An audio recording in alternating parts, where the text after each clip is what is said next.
Hello बच्चों, good evening. कैसे हो? आई होप आप सब अच्छे होंगे। कक्षा 12 रसायन विज्ञान की कक्षा में आपका स्वागत है। हम लोग चैप्टर नंबर 2 पढ़ रहे थे, वैद्युत रसायन।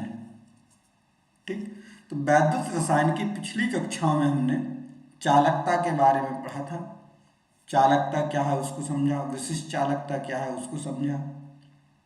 देन हमने मूलर चालकता और तुल्यांकी चालकता को समझा और उस पर सांद्रता परिवर्तन का प्रभाव भी हमने पढ़ लिया था। तो आज लेक्चर नंबर 9 में हम लोग पढ़ने वाले हैं। आज है लेक्चर नंबर 9 और हम इसमें पढ़ने वाले हैं कोलराउस का नियम।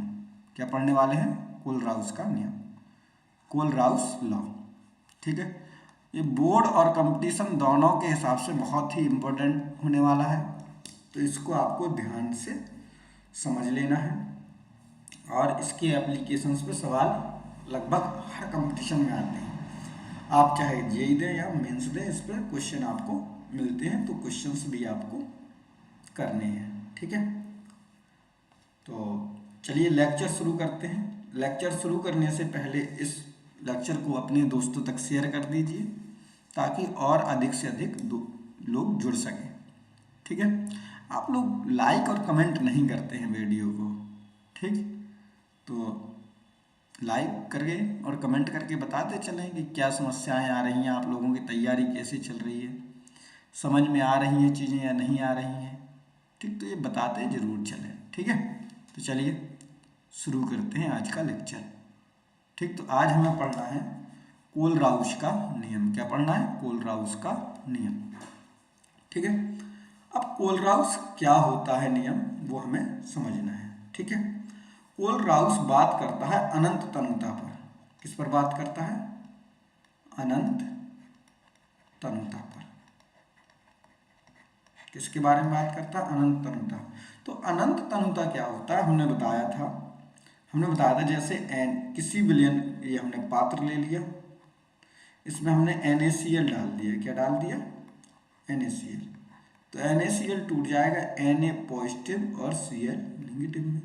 तो जब पॉजिटिव होगा ये नेगेटिव होगा। आपको पता है कि एक यदि धनावेश है और एक ऋणावेश है तो इनके बीच में क्या होता है? आकर्षण होता है। क्या होता है? आकर्षण होता है। तो ये क्या करता है, इसको ये निगेटिव आयंस क्या करेगा? पॉजिटिव को अपनी ओर खींचेगा, और कहें हम पॉजिटिव आयन क्या करेगा? नेगेटिव को अपनी ओर खींचेगा। यानी कि इनके बीच परस्पर क्या होगा? आकर्षण होगा। अब हम इसमें पानी मिलाना शुरू करें, हमने इसमें क्या मिलाया? जल मिलाया। यानी कि हमने क्या किया? तनुकरण किया, इसका तनु किया, इसको डाइल्यूशन किया। डाइल्यूशन करेंगे तो ये Na पॉजिटिव और Cl नेगेटिव के बीच की दूरी क्या हो जाएगी? बढ़ जाएगी। अभी यहाँ था, अब ये Cl नेगेटिव आ गया यहाँ, तो ये Na पॉजिटिव है, ये Cl नेगेटिव है, तो ये दूर दूर हो जाएंगे। दूर दूर हो जाएंगे तो आपको पता है कि जैसे डिस्टेंस बढ़ेगी, अब इसका इस पर आकर्षण बल कम होगा और इसका इस पर आकर्षण बल कम होगा। यानी कि यहाँ पर आकर्षण का प्रभाव क्या हो जाएगा? कम हो जाएगा। आपने और पानी मिलाया, ठीक है, आप पानी मिलाते गए, तनु करते गए, तो एक समय ऐसा आएगा कि जो ये Na पॉजिटिव आयन होगा, ये Cl नेगेटिव आयन होगा, एक दूसरे से कांटेक्ट खो देगा। यानी कि इसके पॉजिटिव का कोई भी इम्पैक्ट नहीं आएगा Cl नेगेटिव पर, और Cl नेगेटिव के माइनस चार्ज का कोई भी इम्पैक्ट नहीं आएगा Na पॉजिटिव पर। और जब इतना तनु कर दिया जाए विलयन को कि पॉजिटिव चार्ज का नेगेटिव चार्ज पर कोई इम्पैक्ट ना पड़े और नेगेटिव चार्ज का पॉजिटिव चार्ज पर कोई इम्पैक्ट ना पड़े, दोनों आयन अलग अलग एंटिटी की तरह बिहेव करें, अलग अलग कणों की तरह बिहेव करने लगे, तो उस कंडीशंस को कहते हैं अनंत तनुता, इनफाइनाइट डाइल्यूशन। समझ में आई बात? इतनी बात समझ में आ गई होगी कि अनंत तनुता है क्या। तो अनंत तनुता क्या है? आई होप इतनी बात आपको समझ में आ गई होगी। अनंत तनुता क्या है कि कोई भी विलयन में पॉजिटिव और नेगेटिव आयन होते हैं, तो पॉजिटिव और नेगेटिव आयनों के बीच क्या होता है कि इलेक्ट्रोस्टैटिक फोर्स होते हैं, वैद्युत आकर्षण बल लगते हैं, और उन आकर्षण बलों में जैसे डाइल्यूशन करते हैं, आकर्षण बलों का प्रभाव क्या होता है? दूरी बढ़ने के साथ साथ क्या होता जाता है?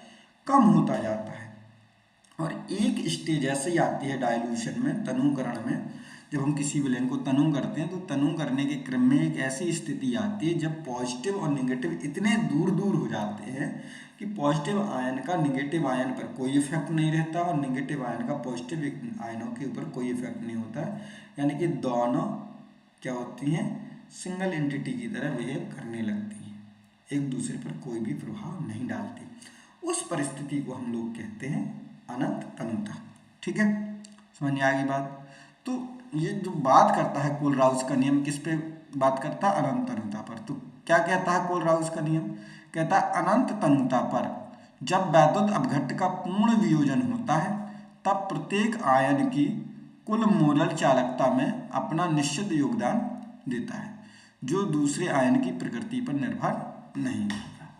यानी कि यदि हम NaCl है, NaCl का हम क्या करें, वियोजन करें तो Na पॉजिटिव रहेगा और Cl नेगेटिव रहेगा, वही बात।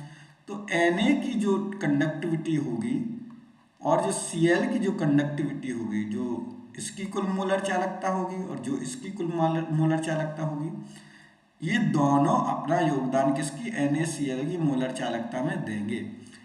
Na का कोई योगदान, Na का कोई भी इफेक्ट किस पे नहीं पड़ेगा, Cl के कारण Na की चालकता प्रभावित नहीं होगी और Na के कारण Cl की चालकता प्रभावित नहीं होगी। जैसे कि अभी हमने बताया था, अनंत तनुता का मतलब ही यही होता है कि Na पॉजिटिव और Cl नेगेटिव इतने दूर दूर हो जाए कि इनके आकर्षण का कोई प्रभाव एक दूसरे पर ना पड़े।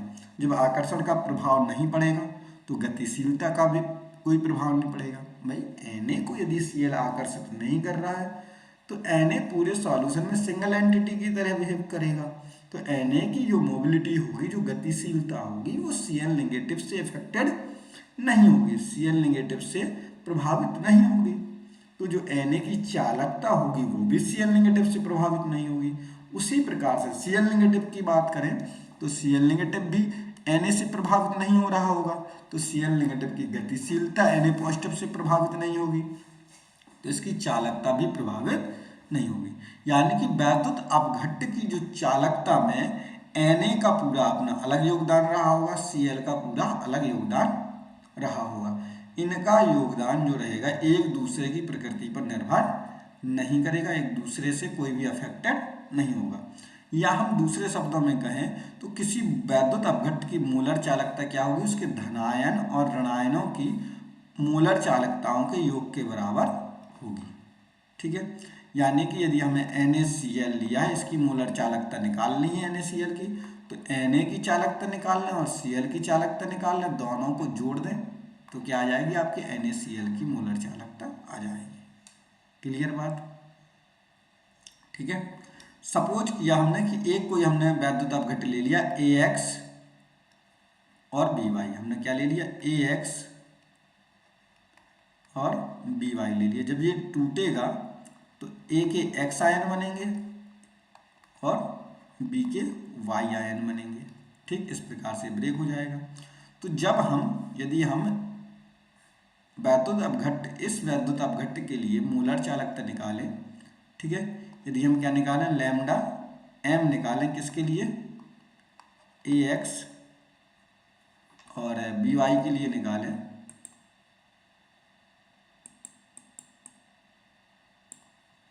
ठीक है, लैम्डा m निकालें हम AX BY के लिए, तो किसके बराबर हो जाएगी, आयनक चालकता आपको लेनी पड़ेगी A की, A पॉजिटिव की, ठीक है, और आयनिक चालकता आपको लेनी पड़ेगी B पॉजिटिव की, B नेगेटिव की।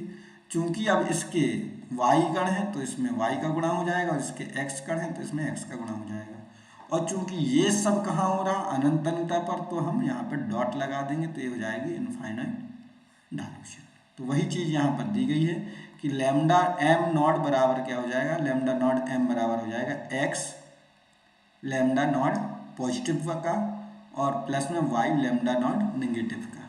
ठीक है, ये फॉर्मूला आपको याद रखना है, सिंपल सा है। अनंत तनुता पर मोलर चालकता का मतलब है कि जो भी किसी हमें इलेक्ट्रोलाइट की यदि क्या निकालनी है, मोलर चालकता निकालनी है, तो हम उसके आयनों की आयनिक चालकता या आयनों की मोलर चालकता निकाल लें उनको जोड़ दें तो आपका वैद्युत अपघट्ट की मोलर चालकता आ जाएगी। ठीक है, यहाँ पर लैम्डा नॉड एम क्या है, अनंत अनुता पर वैद्युत अपघट्ट की मोलर चालकता है। लैम्डा पॉजिटिव नॉड और लैम्डा नेगेटिव नॉड का मतलब क्या, धनायन और ऋणायन की मोलर चालकताएं हैं। एक्स और वाई क्या है, धनायनों और ऋणायनों की संख्या, स्टोइकियोमेट्रिक कोफिशिएंट है। क्लियर बात। अब वही चीज हमने उदाहरण के लिए वही दी है जो अभी हमने बताई थी। अब आते हैं एप्लीकेशंस में। कोलराउस के नियम के अनुप्रयोग, ये महत्वपूर्ण है। ठीक है, इससे क्वेश्चंस बनते हैं आपके। एप्लीकेशन ऑफ कोलराउस लॉ, क्या एप्लीकेशन है उनकी चर्चा कर लेते हैं। तो फर्स्ट नंबर एप्लीकेशन से अनंत तनुता पर सीमांत मोलर चालकता लैम्डा नॉड एम का निर्धारण। ठीक है, आपको पता है कि जो प्रबल विद्युत अपघट्य हैं, क्या है, प्रबल विद्युत अपघट्य, उनमें क्या होता है, इनका आयनन पूरा हो जाता है। जब पूर्ण रूप से आयनन हो जाता है तो तनुता बढ़ाने पर इनके आयनन तो बढ़ेगा नहीं, ना ही आयनन घटेगा। तो इनमें प्रायोगिक रूप से क्या करते हैं हम, डायरेक्ट ही इलेक्ट्रिक कंडक्टिव जो आपकी मोलर कंडक्टिविटी है, मोलर चालकता है, वो निकाल सकते हैं। किसके लिए, प्रबल विद्युत अपघट्यों के लिए। लेकिन दुर्बल के लिए हम डायरेक्ट नहीं निकाल सकते। तो दुर्बल का निकालने के लिए हम किसका यूज करते हैं, हम यूज करते हैं कोलराउस के नियम का। मान लो हमें इसकी निकालनी है, किसकी निकालनी है, एसिटिक अम्ल की निकालनी है। तो हम क्या निकाल लेंगे, H पॉजिटिव की निकाल लेंगे और एसीटेट आयन की निकाल लेंगे चालकता। दोनों को ऐड कर देंगे तो एसिटिक अम्ल की चालकता आ जाएगी।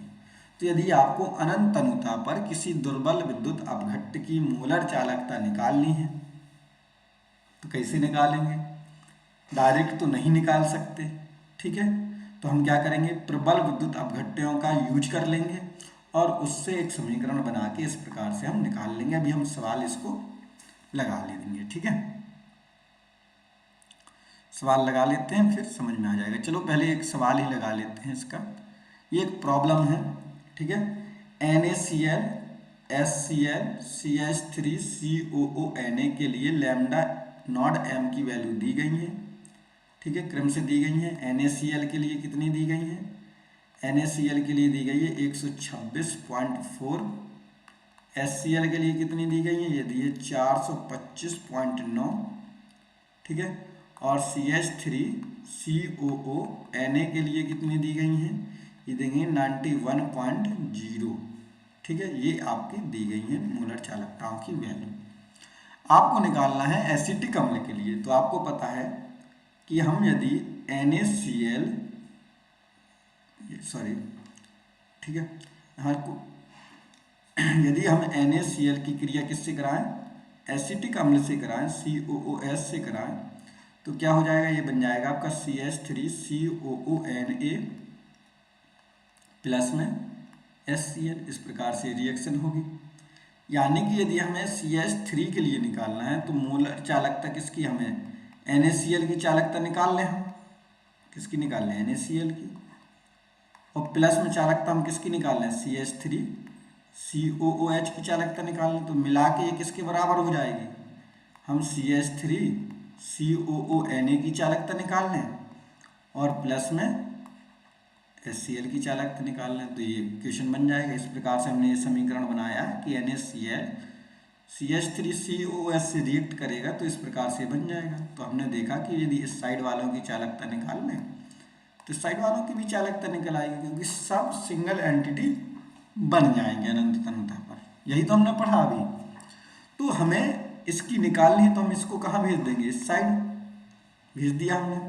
तो हमें लैम्डा CH3 COOH निकालना है।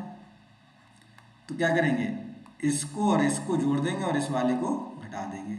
यानी कि NaCl और HCl वालों को जोड़ दिया तो 126.4 प्लस में 425 NaCl का, इसको इरेज करते हैं, ये 126 क्या हो जाएगा, घट जाएगा। ठीक है, पहले हमें किसका लिखना है, पहले लिखना है हमें HCl, ये क्या CH3 COONA का। तो कितना दिया ये 91, तो इसका लिख लिया 91.0। फिर क्या है HCl का, तो HCl का कितना दिया है 426.9, और NaCl का क्या हो जाएगा, घट जाएगा, तो ये हो जाएगा 126.4। इसको क्या कर लेंगे, हल कर लेंगे। जब हल कर लेंगे तो आ जाएगा 390.5 के लगभग आ जाएगा। कितना आ जाएगा,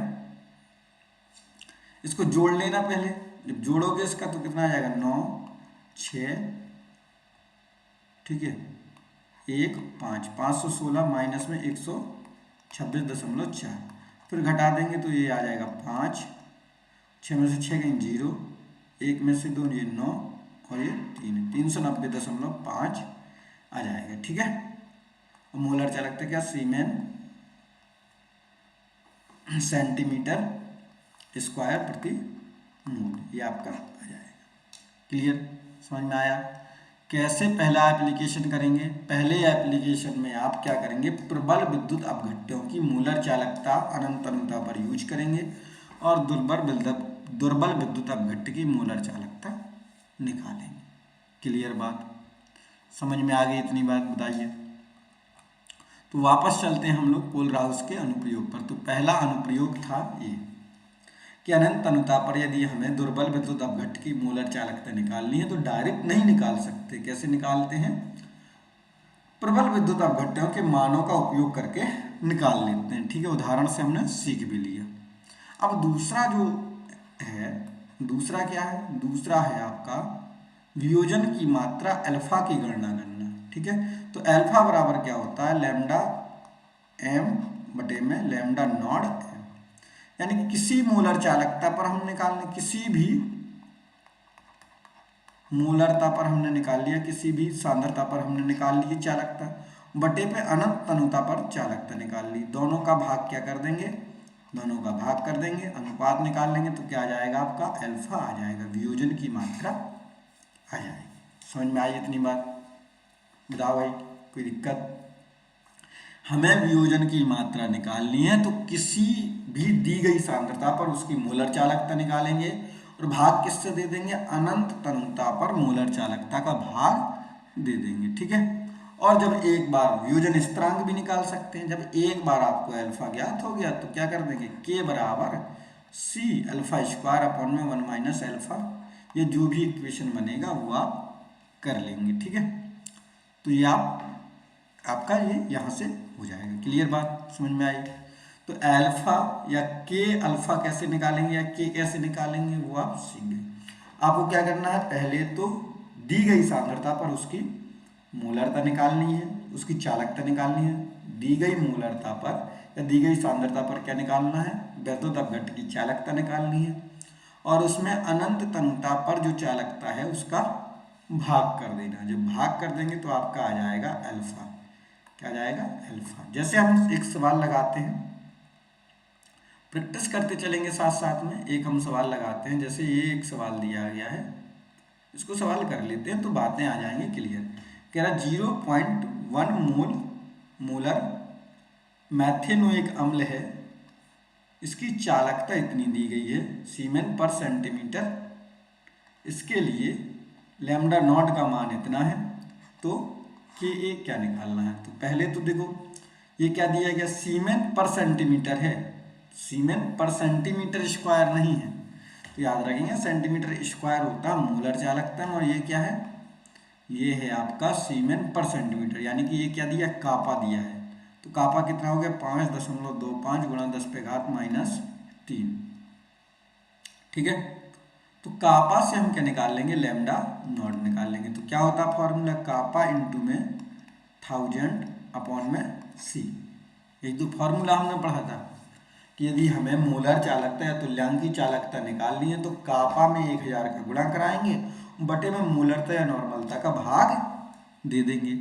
ठीक है, तो यहाँ से हमने क्या निकाल लिया, लैम्डा नॉट निकाला, लैम्डा एम निकाला, तो कापा कितना है 5.25 गुणा 10 पे घात -3 गुणा में 1000 बटे में 0.1। तो दशमलव हटेगा तो यहाँ क्या हो जाएगा, 10 का गुणा हो जाएगा, 1 0 बढ़ जाएगी, तो ये आ जाएगा 52.5 आ जाएगा। कितना आ जाएगा, 52.5। ठीक है, क्लियर बात इतनी? कितना आ गया? 52.5। अब हमें निकालना अल्फा। तो अल्फा बराबर क्या होता है? लैम्डा एम बटे में लैम्डा नॉट एम। तो लैम्डा एम कितना है? 52.5 बटे में भाग किससे देना है? 404.2। ये दिया है lambda am not. Lambda am not कितना दिया है? लैम्डा नॉट एम दिया है आपका 404.2। तो इसको क्या कर देंगे? भाग कर देंगे। जैसे ही आप इसका भाग करेंगे तो लगभग कितना आ जाएगा? ये आ जाएगा 0.13 के लगभग आ जाएगा। अल्फा आपका कितना आ जाएगा? 0.13। क्लियर बात? इतनी बात समझ में आई? अल्फा निकालना सीख गए आप। क्या करना है आपको? सबसे पहले तो आपको लैम्डा एम निकालना है। दी गई सांद्रता पर 0.1 मोलर मैथेनोइक अम्ल दिया था, तो इस पे हमने कापा की सहायता से क्या निकाल लिया? लैम्डा एम निकाल लिया। तो लैम्डा एम आपका आया है 52.5। कितना आया है? 52.5। देन हमने क्या किया? लैम्डा एम और लैम्डा नॉट एम का रेशियो निकाला, जिसको हमने नाम दिया अल्फा, वियोजन की मात्रा। तो आपका आया 0.13 के लगभग में आया। ठीक है, 13 चौके 52 हमने लगभग भाग दे दिया, 4 का भाग दे दिया, बाकी सबको हटा के। तो ये काम हो गया। तो अब आपको निकालना है के ए। क्या निकालना है? के ए। तो के ए क्या बनेगा? क्योंकि ये जो CH3 मैथेनोइक अम्ल यानी HCOOH कैसे आयनन होगा? ये हो जाएगा H पॉजिटिव और HCOO नेगेटिव। ठीक है, तो ये बन जाएगा 1 माइनस अल्फा, ये हो जाएगा अल्फा, ये हो जाएगा अल्फा। तो के ए बराबर बन जाएगा C अल्फा स्क्वायर अपॉन में 1 माइनस अल्फा। ये फॉर्मूला आपका बन जाएगा। अब अलग अलग एंटिटी होगी तो ये फॉर्मूला अलग अलग बनेगा। तो यहाँ बनेगा के alpha square C alpha square 1 minus alpha. तो यहाँ मान रख देंगे। C का मान कितना है? 1.0। अल्फा का मान कितना है? 0.13 का स्क्वायर अपॉन में 1 माइनस अल्फा का मान 0.13। इसको सॉल्व कर लेंगे आप। ठीक है, इसको सॉल्व करेंगे तो लगभग आपका आएगा 1.94 इंटू 10⁻⁻3। इसको करिएगा सॉल्व, लगभग कितना आ जाएगा? 1.94 इंटू 10⁻⁻3। जब आप हल करेंगे तो इतना वैल्यू आ जाएगा आपका।